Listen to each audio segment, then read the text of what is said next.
Captain Jake Morrison stood in the main room of the human ship Aurora's Dawn. His hands were behind his back as he looked out at the huge space station floating in front of them. The station was bigger than any city on Earth. It belonged to the Galactic Council, where all the different alien races met to talk about important things.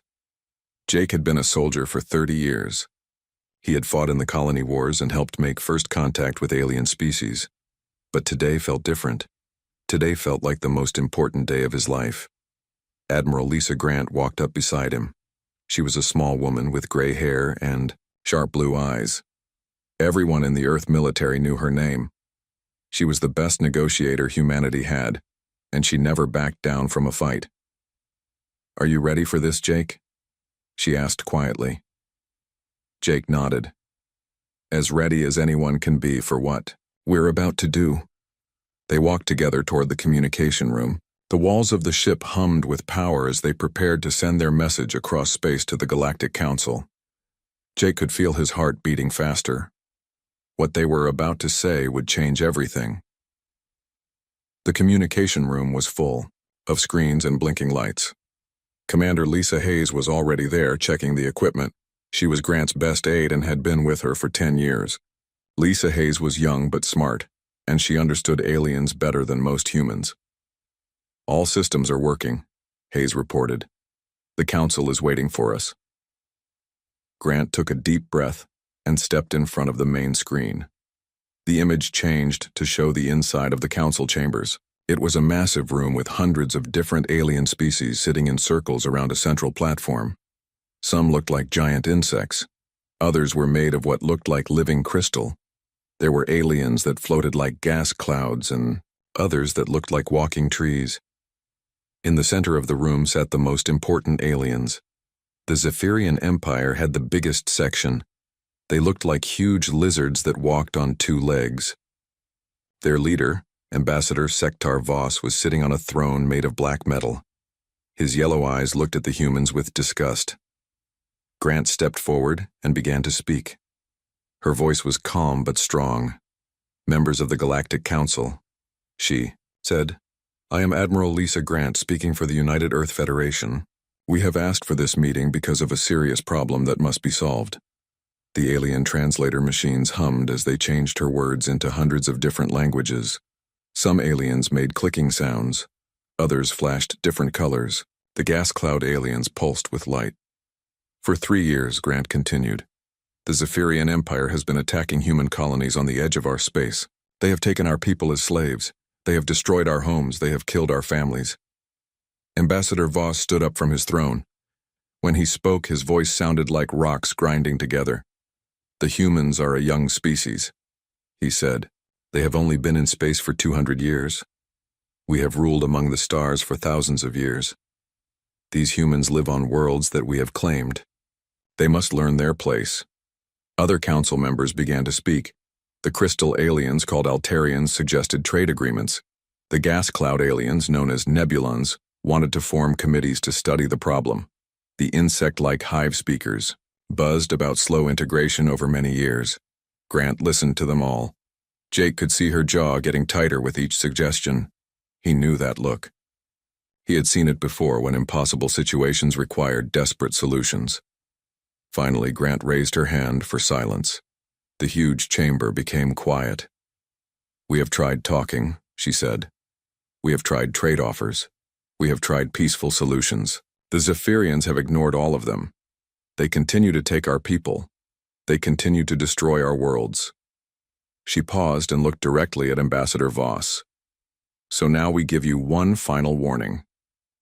The United Earth Federation demands that the Zephyrian Empire release all human prisoners immediately, return all stolen property, leave human space forever."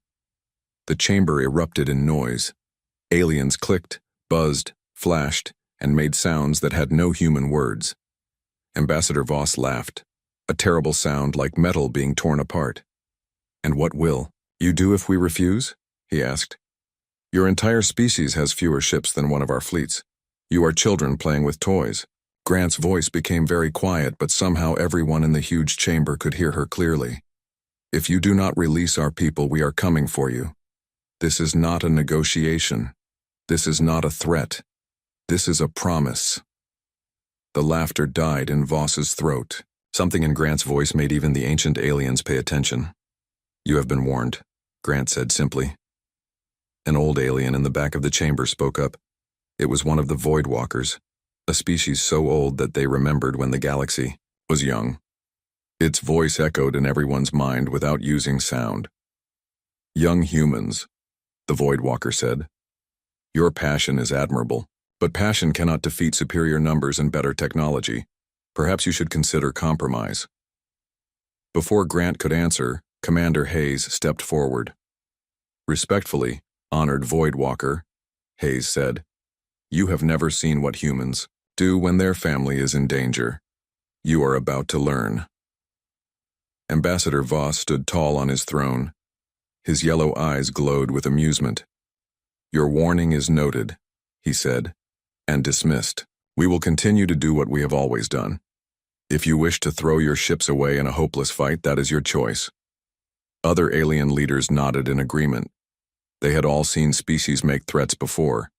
Young races often tried to sound tough when they were really weak. The humans would calm down after a few months. They would accept reality and learn to live with the situation. Grant looked around the chamber one more time. She saw aliens who thought humans were children. She saw creatures who believed strength only came from having more ships and bigger weapons. She saw a galaxy that had forgotten what it meant to fight for something more important than territory or trade routes. Very well, she said quietly. You have made your choice. Now you will see ours. The human delegation turned and walked out of the chamber. Behind them, the aliens continued their discussions about committees and compromise. They talked about economic sanctions and cultural exchanges. They planned meetings that would happen in months or years. None of them understood that the humans had already made their decision. None of them realized that Earth was already preparing for war. None of them knew that in human space, every man and woman was volunteering for military service. As the Aurora's dawn pulled away from the council station, Jake Morrison stood beside Admiral Grant on the bridge. Do you think they believed us? He asked. Grant looked out at the stars. Somewhere out there, human families were locked in alien prisons. Somewhere out there, human children were crying for parents they might never see again. It doesn't matter. If they believed us, she said. What matters is that we keep our promise. The ship turned toward Earth carrying news that would change everything. Behind them, the Galactic Council continued their meetings, unaware that they had just witnessed the moment when humanity stopped asking for permission and started taking action. The warning had been given. Soon the galaxy would learn what it meant when humans made a promise they intended to keep. 6 months had passed since Admiral Grant gave the warning to the Galactic Council. The Zephyrian Empire had not listened. Instead of releasing human prisoners, they had captured 3 more human colonies. They seemed to think the human warning was just empty words. President Marcus Webb sat in his office on Earth looking at reports from the outer colonies. Each report was worse than the last. The aliens were not just taking prisoners anymore. They were broadcasting their victories across the galaxy, showing humans in cages like animals. General Patricia Cole walked into the president's office. She was the head of Earth's military forces and had been a soldier for 20 years. Her face was grim as she carried a folder full of papers. Mr. President, she said, we have a problem. The Zephyrians now have over 50,000 warships. We have built 3,000 ships since we started traveling between stars. The numbers are not good.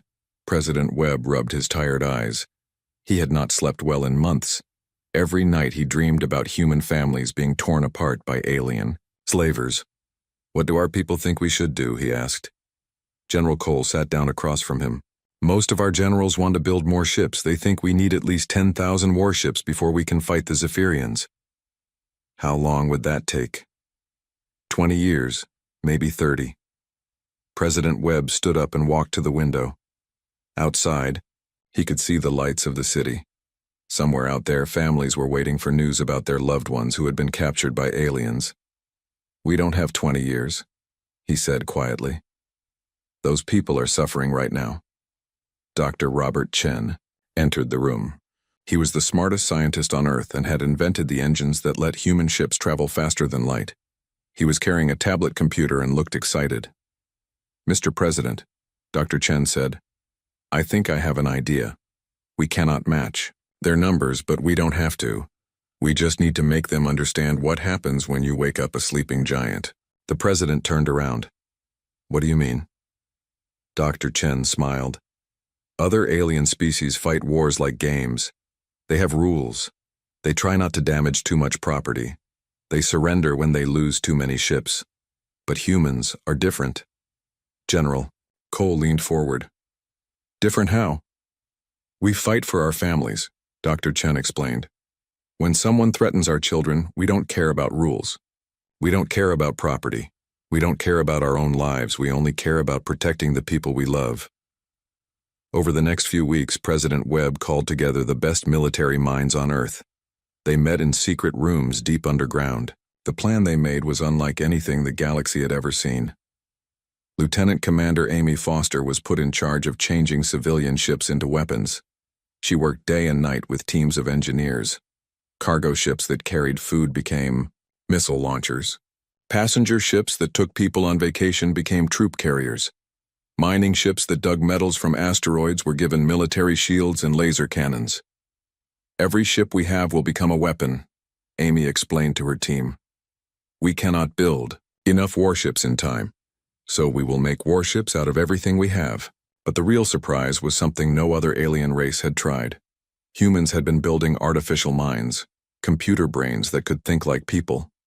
Other species were afraid of artificial intelligence, but humans treated their computer partners like friends. Captain Frank Miller worked with Area 7, an artificial mind that lived inside humanity's newest battleship called the Indomitable. Together, they developed new ways to fight that no alien military leader could predict. "The aliens fight like they are playing chess," Area 7 explained in her electronic voice. "They move their pieces carefully and follow patterns, but humans fight like they are in a bar fight. You use whatever you can grab and you don't follow any rules."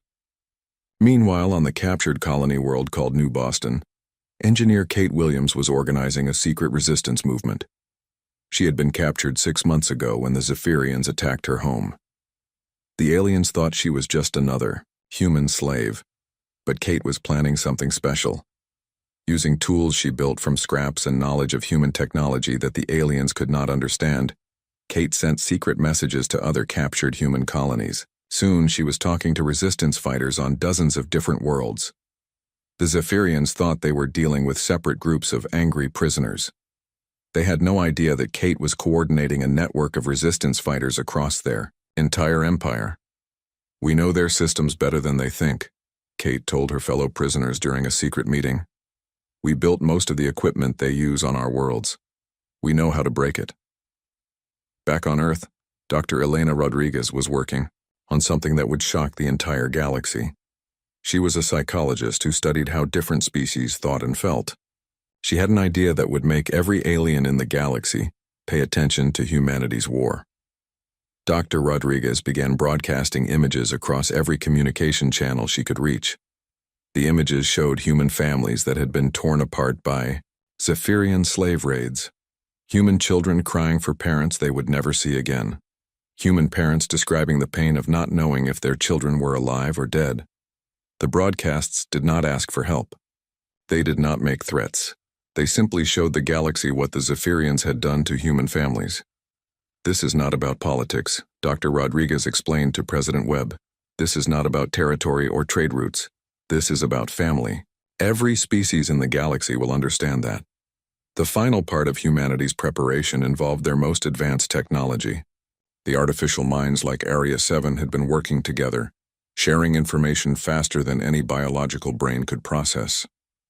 They had analyzed every piece of information about Zephyrian military tactics, ship designs, and battle strategies. What they discovered changed everything. "The Zephyrians are predictable," Area 7 reported to the human military leaders.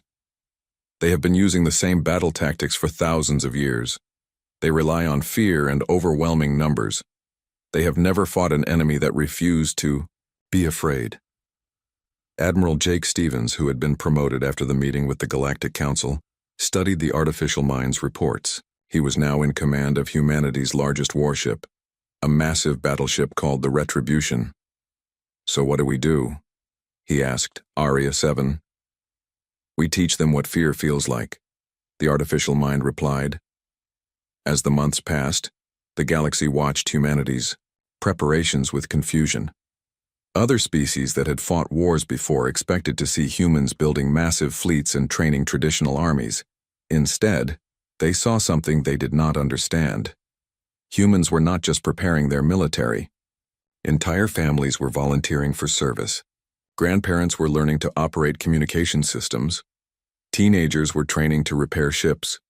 Children were studying alien languages so they could help with intelligence gathering.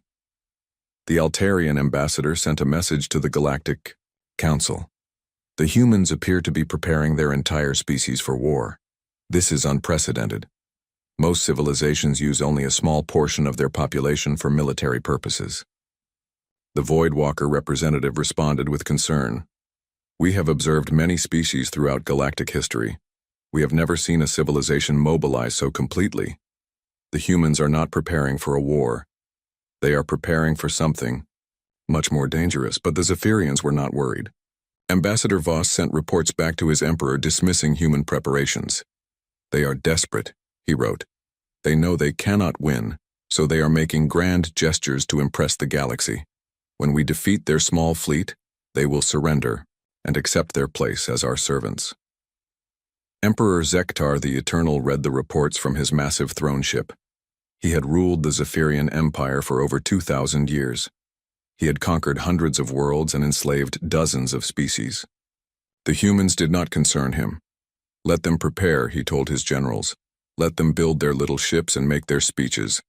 When the time comes, we will crush them like all the others." But deep in human space, something was happening that the Emperor did not understand. Humanity was not just preparing for war. They were preparing to keep a promise. Admiral Grant stood on the bridge of the Aurora's dawn, looking out at the largest fleet humanity had ever assembled. 3,000 warships, 10,000 converted civilian vessels, and countless support craft stretched across space as far as she could see. But the real power of the human fleet was not in the ships. It was in the people aboard them. Every single person in the fleet had volunteered. Many had family members captured by the Zephyrians. All of them understood what they were fighting for. "Are we ready?" Captain Morrison asked. Grant nodded. "Send the message to all ships. Tell them it's time to keep our promise." The human fleet began to move towards Zephyrian space. Behind them, Earth waited. Ahead of them, a galaxy that had never seen human warfare was about to learn what it meant when humans fought for their family. The human fleet appeared at the edge of Zephyrian space without warning. There were no messages sent ahead of time. There were no declarations of war. There were no demands for surrender. The ships simply emerged from faster-than-light travel and began their attack. Admiral Jake Stevens stood on the bridge of his flagship Retribution. Around him, officers worked at their stations with quiet efficiency. Everyone knew what they had to do. Everyone understood why they were there. "All ships report ready," Lieutenant Commander Hayes announced. Stevens looked out at the enemy territory ahead of them. Somewhere in that space were human prisoners waiting for rescue. Somewhere out there were families that had been torn apart by alien slavers.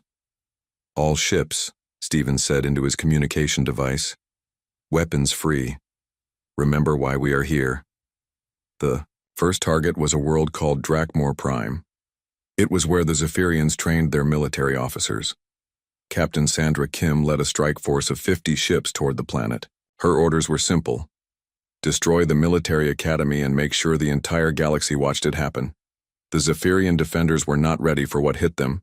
They expected the humans to send messages first, to demand surrender, to follow the normal rules of galactic warfare. Instead, human ships came out of hyperspace already firing their weapons. Captain Kim's voice could be heard on every communication channel in the system. "This is Captain Sandra Kim of the Earth Federation. The facility below us trains soldiers to fight humans. Today you learn what happens when you train to fight us. The military academy on Drakmor Prime was destroyed in less than an hour. But the humans did not stop there. They broadcast the entire attack live across the galactic communication network. Every alien species in the galaxy watched as human ships systematically destroyed everything connected to Zephyrian military training. The message was clear without being spoken. If you train to hurt humans, humans will find you.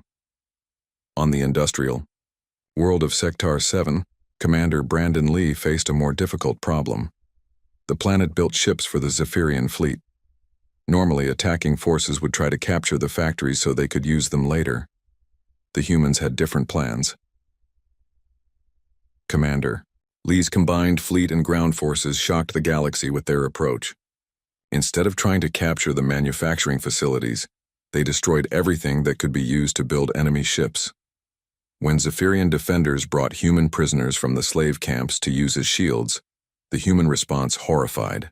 Alien observers across the galaxy, Colonel Maria Santos leading the ground assault, broadcast on all frequencies. We see our people, we cry for them, but we will not be stopped by your cowardice. You want to make this about killing innocent people? Let's see who is better at it. The assault continued even with human prisoners in danger. Alien military analysts watching the battle could not understand what they were seeing. The humans seemed willing to let their own people die to complete their mission. But what the aliens did not know was that human stealth teams had already infiltrated the prisoner camps. While the main assault drew all the attention, small groups of specially trained soldiers moved through the shadows, evacuating every human prisoner they could find. By the time the battle was over, most of the human prisoners had been secretly rescued. The Zephyrians lost their industrial capacity and learned that using human prisoners as shields would not stop human attacks. The real shock came from the resistance movements on occupied worlds.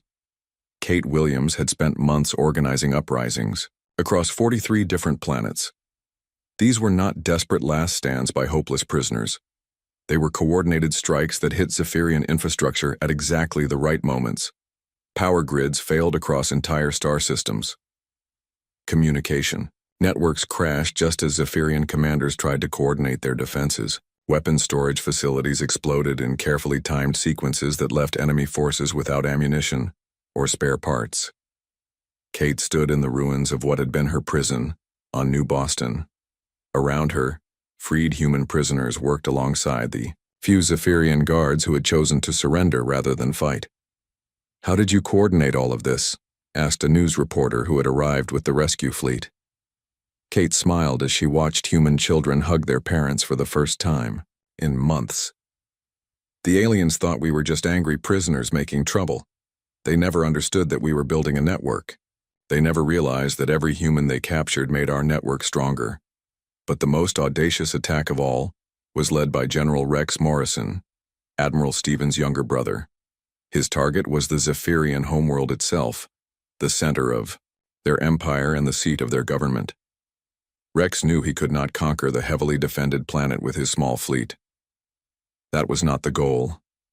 His mission was to deliver a message that would be impossible to ignore. Human ships punched through the planet's orbital defenses in a desperate assault that cost hundreds of human lives. But they held the gap just long enough to drop a single communication probe into the capital city. The probe activated in the center of the Zephyrian government district. Suddenly, every screen and communication device in the city displayed the same image: President Webb of Earth, speaking directly to the Zephyrian people. "Citizens of the Zephyrian Empire," the president said, "your leaders took our children. They enslaved our people. They ignored our warning. Now you know what it feels like to be helpless in your own home. This ends now, or we show you what total war really means." The probe then displayed images of human families that had been destroyed by Zephyrian raids, children crying for dead parents, parents searching for children sold into slavery, entire communities that had been wiped out by alien attacks. Emperor Zektar, the Eternal, watched the broadcast from his palace. For the first time in his 2,000-year reign, he felt something he had never experienced before: fear. His military advisors tried to explain what was happening. "The humans are not following standard warfare protocols," General Vossitar reported. "They do not seem to care about preserving infrastructure or minimizing casualties. They appear willing to sacrifice anything to achieve their objectives." The Emperor's ancient advisor, Seklar Doomspeaker, offered a more disturbing analysis.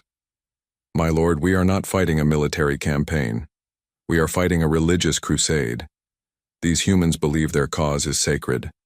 They are willing to die for it. Worse, they are willing to let others die for it." Across the galaxy, other alien species watched the human assault with growing horror. The Galactic Council convened emergency sessions every day. Species that had never agreed on anything before found themselves united in their shock at human tactics. The crystalline Altarians called it barbarism. "Civilized species do not wage war this way," their ambassador declared. "There are rules. There are protocols. The humans are acting like savage animals." The gaseous nebulons were equally disturbed. "We have observed warfare for millions of years," their representative stated. "Never have we seen a species so willing to accept massive losses for strategic objectives. It defies all logical analysis."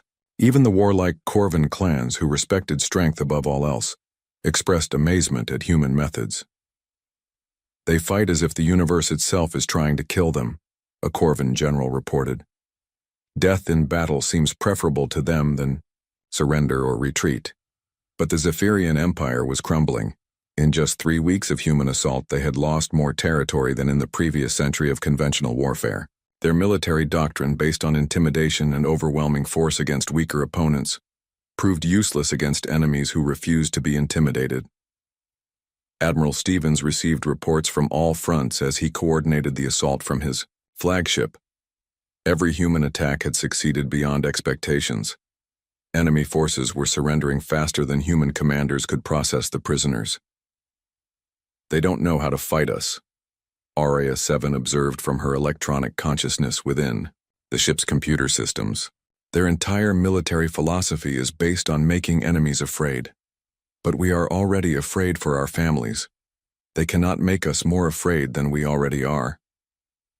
The artificial mind paused as she processed thousands of data streams from across the battlefield. "Admiral, I am detecting something unusual in Zephyrian communication patterns. They are not just retreating, they are panicking." Stevens studied the tactical displays showing enemy fleet movements. "What do you mean?" "They have never faced an enemy like humans before," Area 7 explained.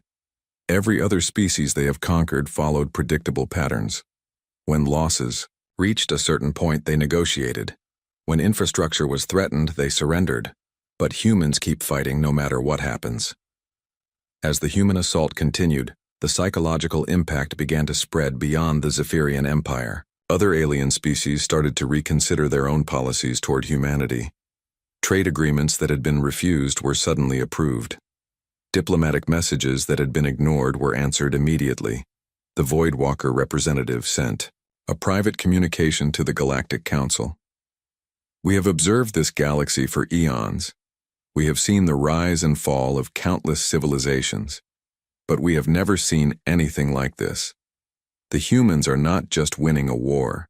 They are teaching the galaxy a new definition of determination." The galaxy was in shock. Emergency meetings were happening on every major world. Species that had never spoken to each other before were now calling urgent conferences.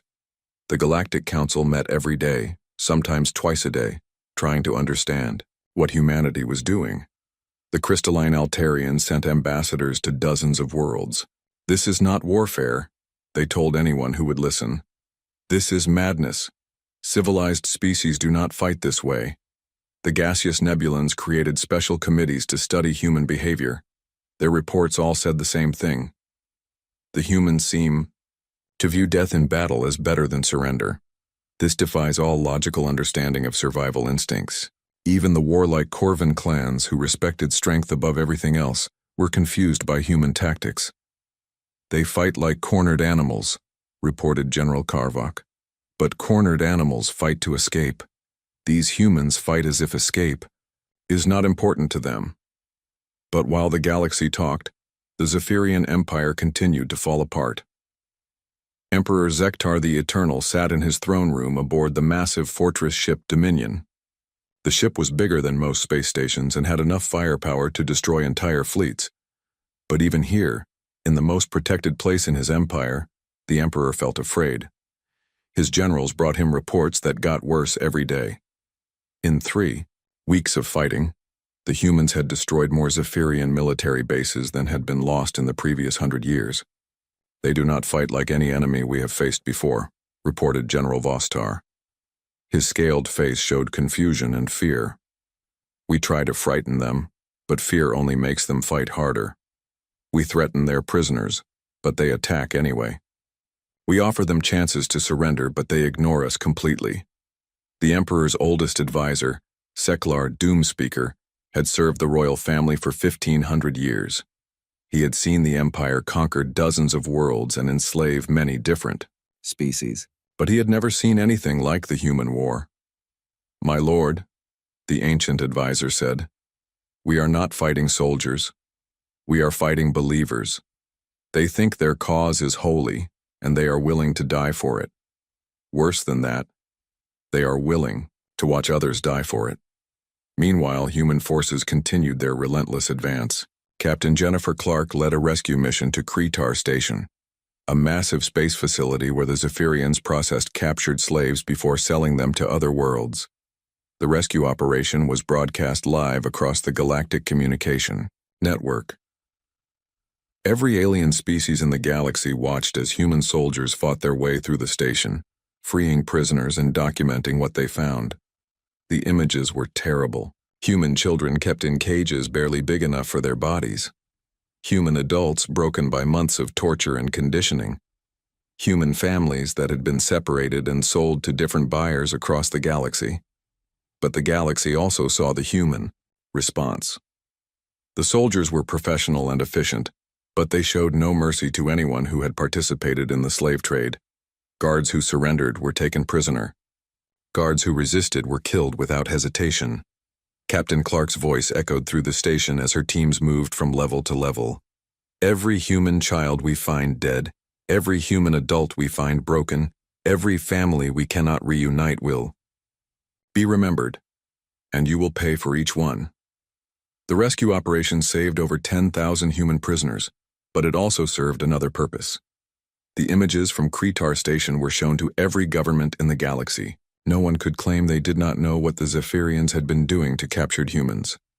Dr. Lisa Chang, humanity's chief expert on alien biology, made a discovery that changed the entire war. Working in her laboratory on Earth, she analyzed biological samples taken from captured Zephyrian soldiers. What she found explained much about Zephyrian behavior. Their aggression was partly controlled by special chemicals in their bodies called pheromones. These chemicals made them feel dominant when they were around weaker species. It was like a drug that made them feel powerful and superior. "This is why they are so aggressive toward other species," Dr. Chang explained to the military commanders. "Their own biology makes them feel good when they dominate others. But it also means we can use their biology against them." Working with the Artificial Intelligence Collective, human scientists developed a new weapon. It was not designed to kill Zephyrians, but to disrupt the chemical signals that made them feel confident and aggressive. The weapon was first used during the Battle of Corvin's Gate, an important space junction that connected many star systems. Admiral Stevens faced a Zephyrian fleet that was twice as large as his own human force. Under normal circumstances, the battle would have been hopeless for the humans. But when the new biological weapon was deployed, something incredible happened. For the first time in their species' history, Zephyrian soldiers experienced real fear. The chemical that made them feel brave and superior was suddenly neutralized. They found themselves facing human ships while feeling the same terror that their victims had always felt. The effect was devastating. Ships that should have fought to the death surrendered after only a few minutes of combat. Crews abandoned their vessels rather than face human boarding parties. The supposedly unstoppable Zephyrian war machine collapsed, not because of superior firepower, but because they suddenly understood what it felt like to be afraid. The battle was broadcast across the galaxy. Alien observers watched in amazement as the fearsome Zephyrian fleet fell apart in front of their eyes. "The humans have done something impossible," reported the Altarian military analyst. "They have made the Zephyrians afraid. No one has ever made the Zephyrians afraid before." But the human advance came at a terrible price. The casualty reports streaming back to Earth were heartbreaking. Entire families had volunteered for military service, and entire families had died together fighting for their species. The memorial walls on Earth grew longer every day. Names of fathers and mothers, sons and daughters, grandparents and grandchildren filled electronic displays in every city. These were people who had given everything to keep humanity's promise to rescue their captured family members. President Webb visited the memorial walls every morning before starting his daily work. He read the names of the dead and reminded himself why the war was necessary. Each of these people died so that human families could be together again. He told his advisors, "We cannot let their sacrifice be meaningless." The psychological impact of the war spread throughout the galaxy. Species that had never considered humans to be important suddenly began treating them with respect.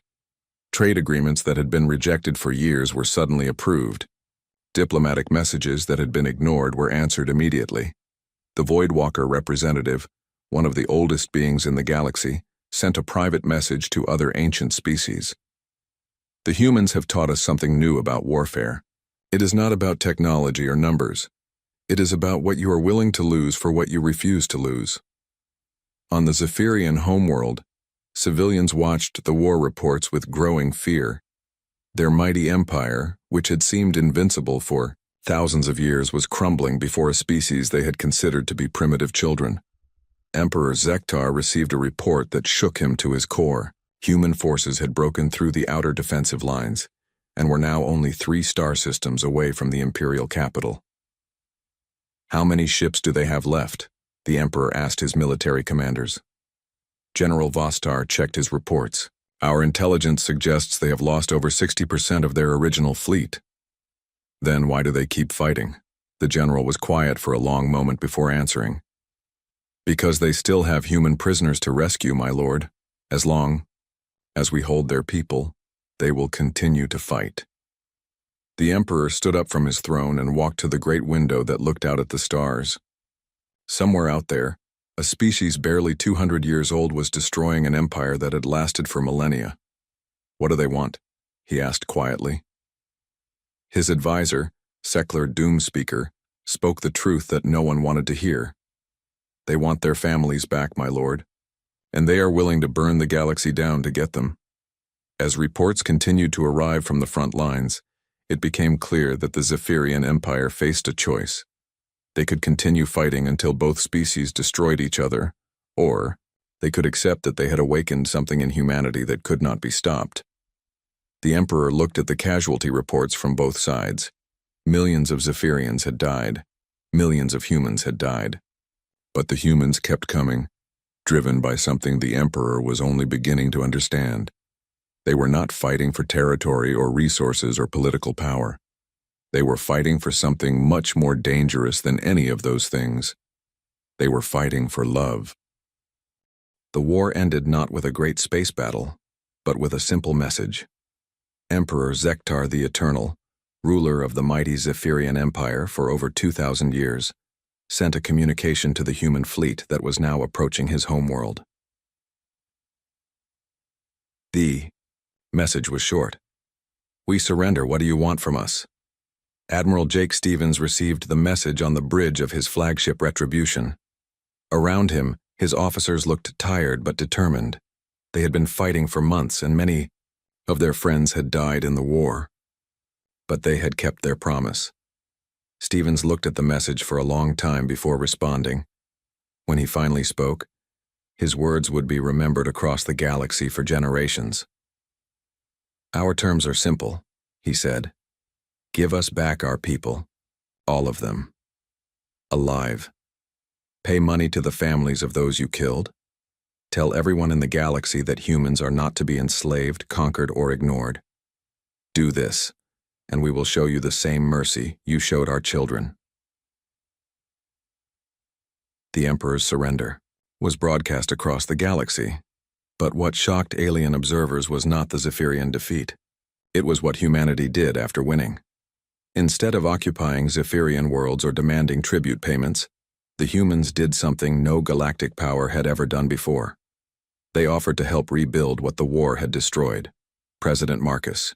Webb addressed the Galactic Council from the same chamber where Admiral Grant had delivered humanity's warning over a year earlier. The alien representatives listened with new respect as the human leader spoke. "We did not fight this war because we wanted to conquer anyone," President Webb said. "We fought because our family was in danger. Now that our family is safe, we want to help you learn from what happened here. But understand this. Humanity will never again accept the idea that any species is too young, too small, or too weak to deserve basic respect." The reconstruction of the Zephyrian Empire under human guidance became a model that other species studied and copied. Admiral Morrison, promoted again for his service in the war, worked alongside former enemies like General Vossitar to rebuild the worlds damaged in the fighting. It was strange to see former enemies working together. General Vossitar, who had once called humans primitive children, now took orders from human engineers and followed human construction plans. "I do not understand your species," the Zephyrian general told Admiral Morrison one day as they watched human and alien workers building new homes for war refugees. "What do you mean?" Morrison asked. "You could have destroyed us completely," Vossitar explained. "You had the power to take everything we owned. Instead, you help us rebuild." "Why?" Morrison looked at the construction site where human children played alongside young Zephyrians whose parents had chosen to stay on human-protected worlds rather than return to the shattered empire. "Because that's what families do," Morrison said simply. "They protect each other, but they also forgive each other when the fighting is over." The real change came in how other species viewed humanity. Dr. Rodriguez's studies of human behavior became required reading in diplomatic schools across the galaxy. The concept of total commitment entered alien military training as something called the human factor. Alien military academies began teaching courses about human psychology.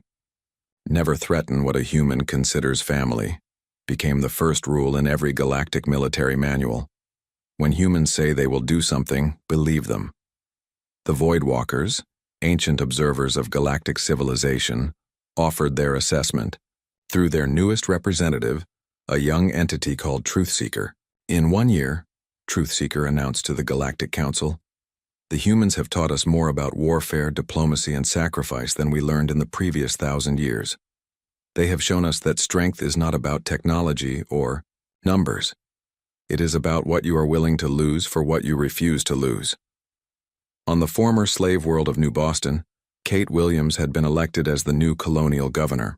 The planet was now home to both humans and Zephyrians, who had chosen to live under human protection rather than return to their old empire. A news reporter came to interview Kate about humanity's future role in the galaxy. They found her watching children play in the main square of the rebuilt capital city. "Governor Williams," the reporter asked, "what do you think humanity's legacy will be after this war?" Kate watched human and alien children playing together, sharing toys and laughing at the same jokes. In the center of the square stood a memorial with the names of every human who had died in the liberation of New Boston. "We taught the galaxy that some things are worth fighting for," Kate said. "But more importantly, we taught them that some things are worth fighting to protect. The difference is everything." The memorial bore an inscription that had become famous across the galaxy. "They were warned. They chose not to listen. We kept our promise. Remember why." Visitors from dozens of different species came to read those words and understand what they meant.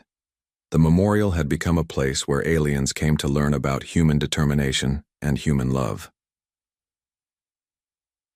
6 months after the war ended, Admiral Stevens stood on the bridge of the Retribution, which now served as humanity's flagship for their new role as peacekeepers in the galaxy. Through the windows, he could see construction ships building a new type of vessel. These were not warships. They were exploration vessels, medical ships, and research platforms. Humanity had proven they could fight better than any other species in the galaxy. Now they wanted to show what they could do when they chose to build instead of destroy. "Admiral," Area 7 said from her electronic consciousness within the ship's computer, "I have been analyzing galactic communication patterns since the war ended." "What have you found?" Stevens asked. "Something interesting," the artificial mind replied. Species across the galaxy are changing their laws about slavery and prisoner treatment. The Corvin clans have freed all their war prisoners. The Altarians have banned forced labor. Even the distant spiral-arm Confederacy has adopted what they call human standards for protecting civilians. Stephen smiled. So our message got through. More than that, Aria 7 continued. Several species have asked for human advisors to help them restructure their militaries. They want to learn what they call human-style determination for defending their own people. The changes were happening everywhere. Trade routes that had been controlled by strong species preying on weak ones were now protected by joint patrols that included human ships. Diplomatic disputes that might once have led to wars were now resolved through negotiation, with humans serving as mediators. President Webb received reports about these changes every morning with his breakfast. Each report showed the same pattern. Species across the galaxy were treating each other with more respect and care. It's working, he told his advisors. Not the war, but what came after the war. We're teaching the galaxy that protecting the weak makes everyone stronger. But the most important changes were happening in individual families across human space. Children who had been separated from their parents were reunited. Husbands and wives who had thought each other dead were brought back together. Communities that had been scattered by alien raids were rebuilt. Dr. Elena Rodriguez published a study about the psychological effects of the war on human society. Her conclusions surprised many people. The war made us stronger as a species, she wrote. Not because we learned to fight better, but because we learned that we could depend on each other completely. Every human knew that if they were captured or threatened, the entire species would come to help them. The final scene of humanity's transformation from a young species to a galactic power took place on Earth itself. Construction had begun on a massive space dock in orbit around the planet. The ships being built there would carry human explorers, scientists, and peacekeepers to every corner of the galaxy. Admiral Grant, now retired from active duty, stood in the observation deck of the new facility watching the construction. Beside her stood Captain Morrison, Admiral Stevens, and many of the other officers who had served in the war. Do you think it was worth it? Morrison asked quietly. Grant looked out at the stars, thinking about all the humans who had died in the fighting and all the families that had been reunited because of their sacrifice. Ask me that question in 50 years, she said.